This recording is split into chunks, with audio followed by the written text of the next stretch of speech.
What's up, everybody? This is Justin from the Board Game Losers. We are back with our Dungeon Crusade playthrough. We have done very well so far. We finished up all of the requirements for the second quest table. So now we're just on the countdown. And so we're going to continue on with that. So let's go ahead and just jump straight into our upkeep phase. We don't have any afflictions. We do have one torch, so remember that's a D12 or a 1 or a 2. It goes out. Torch is still good.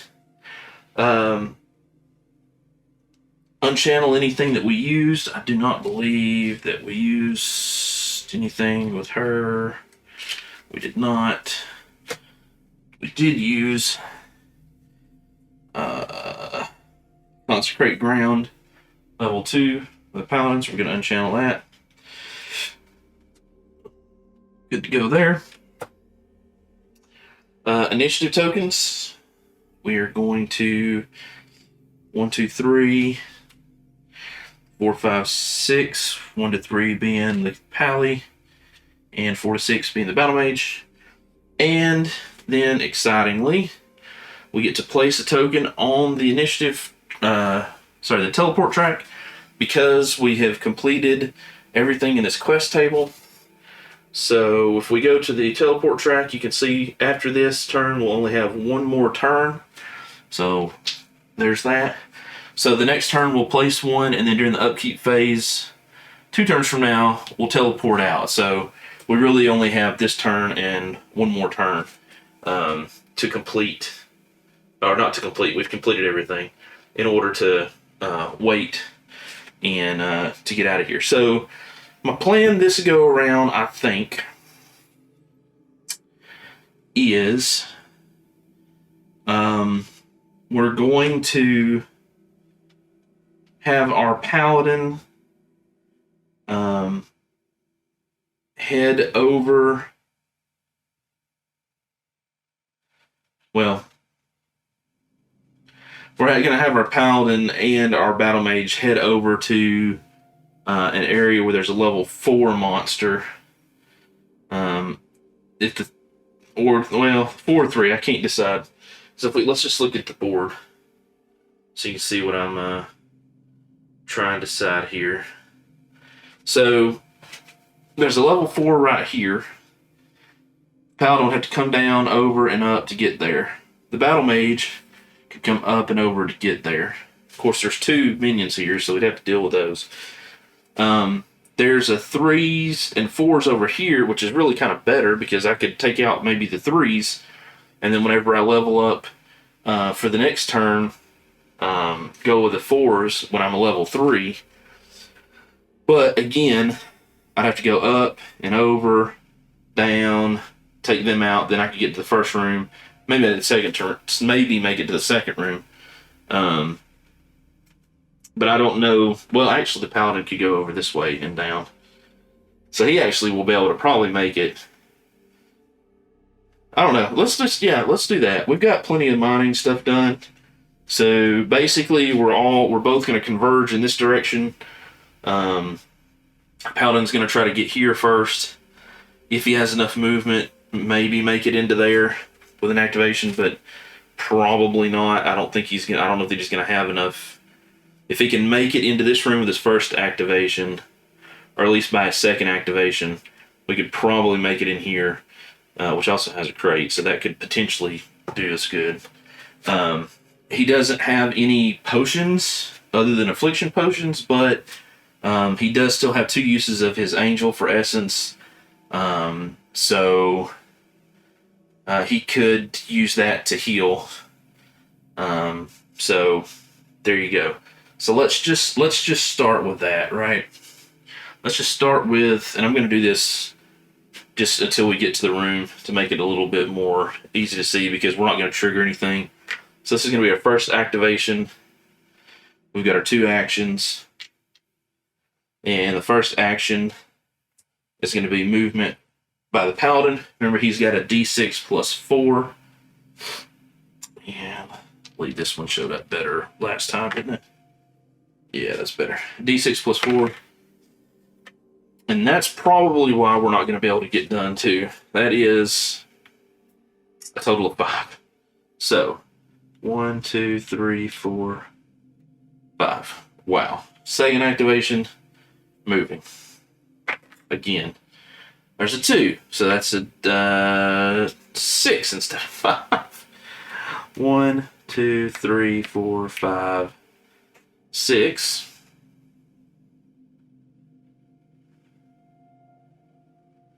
Man, that sucks.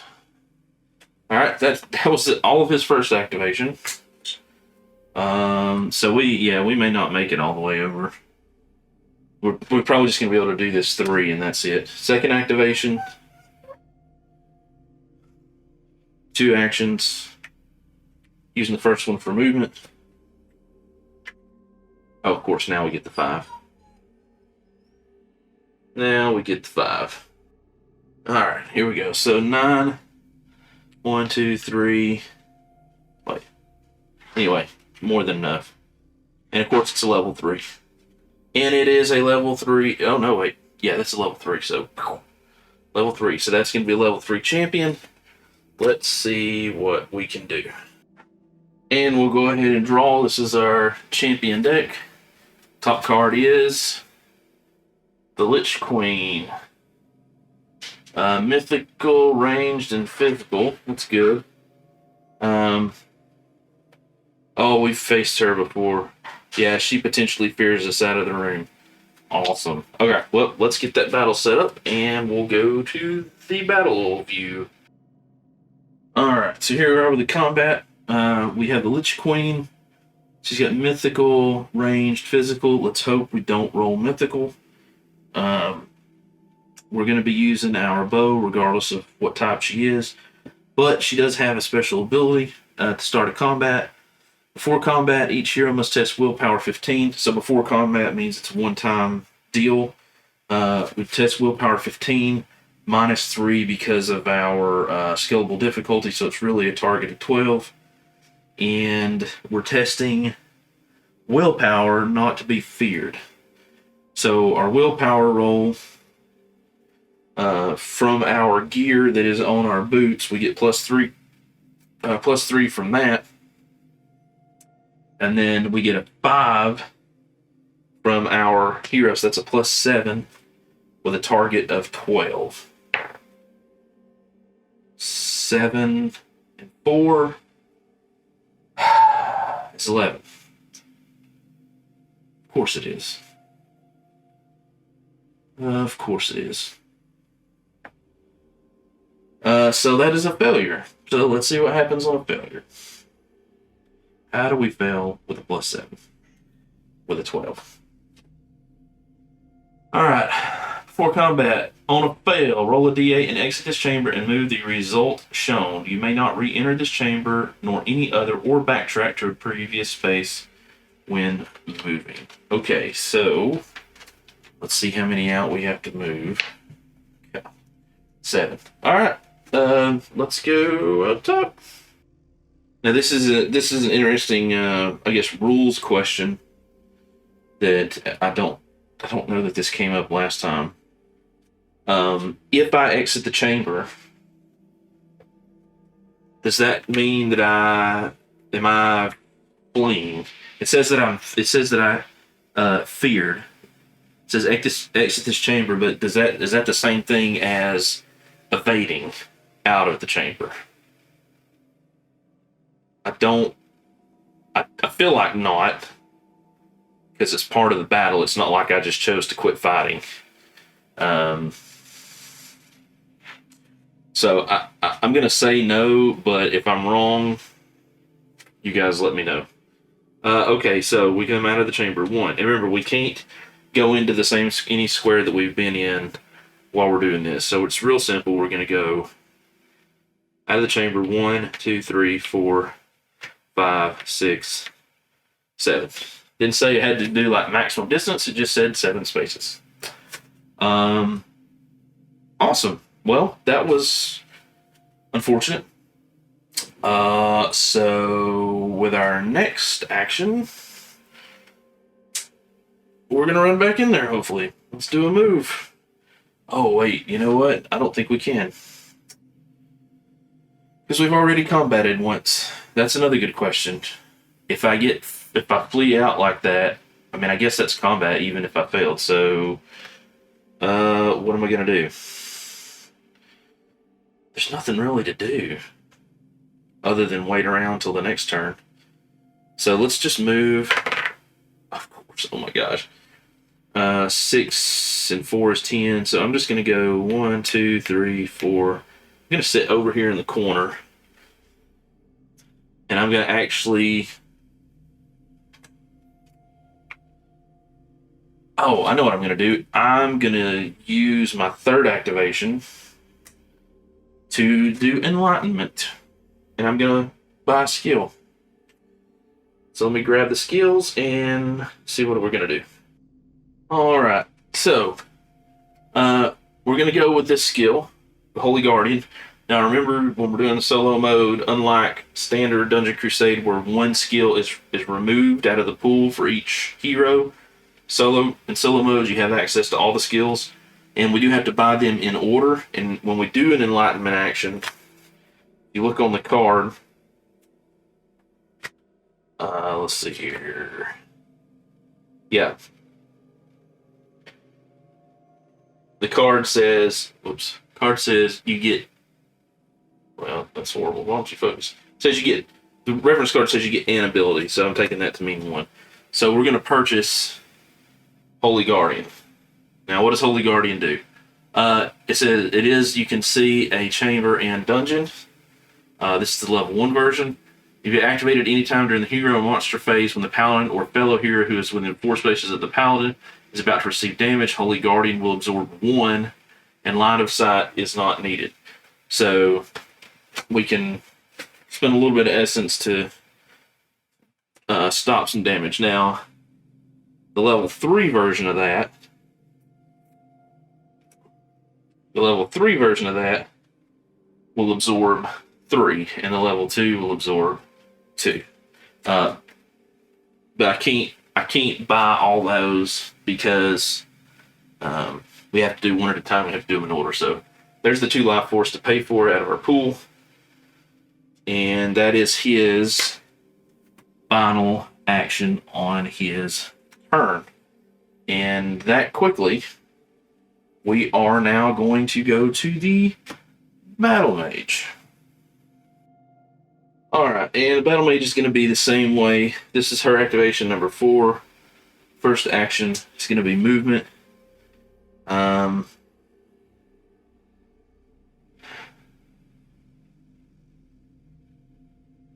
think she's going to go.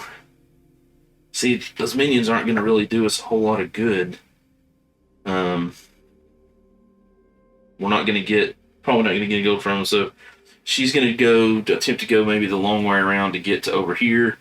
If she doesn't make it all the way, at least she'll be ready to maybe either help out with the level 4 next time, or we'll have her go first. Maybe she can try to take out the 3 first, and then the Paladin, who has more abilities, can try to take out the 4. So she's going to run around and try to get to basically over here where the Paladin's at. I'm not going to go this way because there's a door there, a wall there.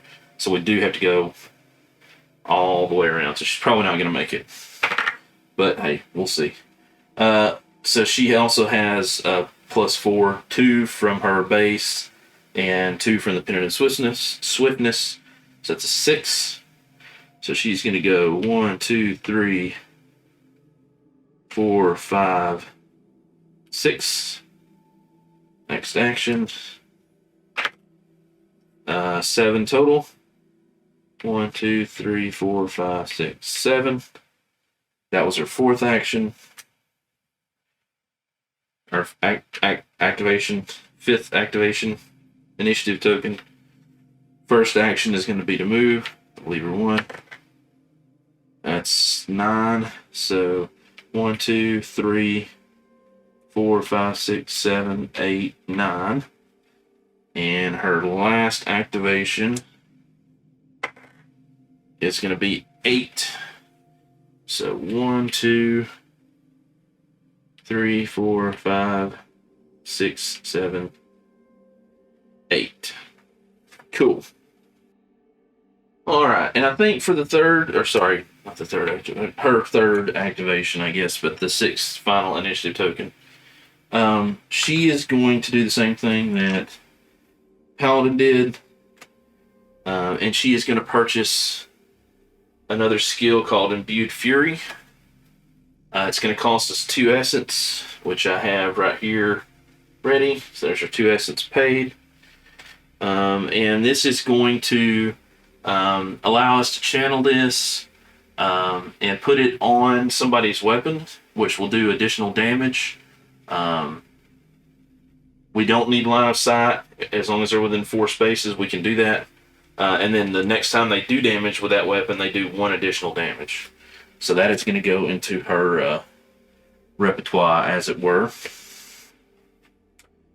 And that takes care of all the activations. There's all 6. Pretty quick, easy, quick round here. So now we're going to go to the monster track. We did not take out any minions, so the number of minions stays the same. We don't have this blue Orc Archer is the only one raiding. We don't have to do any Guardians, so we're just going to stay in this shot and we're going to do movement. So the Orc Archer blue first. He's got a D6 plus 3, and he is raiding, so he is in the process of going down and around and over. So D6 plus 3, that's its total of 6. So 1, 2, 3, 4, 5,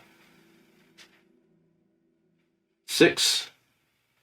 That's his movement. Then we have the red Orc Archer, standard movement, going another plus 3 there, so 8, choosing green. 1, 2, 3, 4, 5, 6. 1, 2, 3, 7. So they're both now within 4. So it's going to convert into raiding immediately. And it's going to use its next move to follow the arrows and go back the way it came. I said I'm not really worried about them because we only have 1 more turn and they're not going to make it out of the dungeon before then, so I'm not worried about it. Goblin Footman, he is a D6 plus 3. He's not raiding, so we don't have to worry about his special ability.